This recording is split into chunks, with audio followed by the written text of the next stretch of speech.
विधानसभेच्या निवडणुका जाहीर झाल्या त्याच्या आधी दिल्लीमध्ये मला काही लोक भेटायला, 2 लोक, आणि त्यांनी आम्हाला सांगितलं की महाराष्ट्रामध्ये 288 विधानसभेच्या जागा आहेत, आम्ही तुम्हाला 107 जागा निवडून येण्याची गॅरंटी देतो. मला आश्चर्य वाटतं आणि स्पष्ट सांगायचं म्हणजे त्यांनी जरी सांगितलं गॅरंटीचं तरी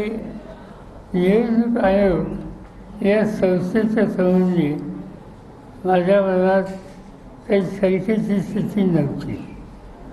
आणि म्हणून असे लोक भेटत असतात म्हणून त्यांच्याकडे मी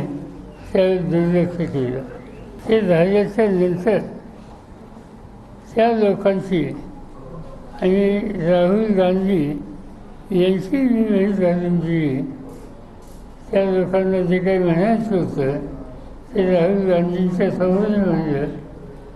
पण राहुल गांधींचं माझं मत या कामात आपण लक्ष देऊ नये,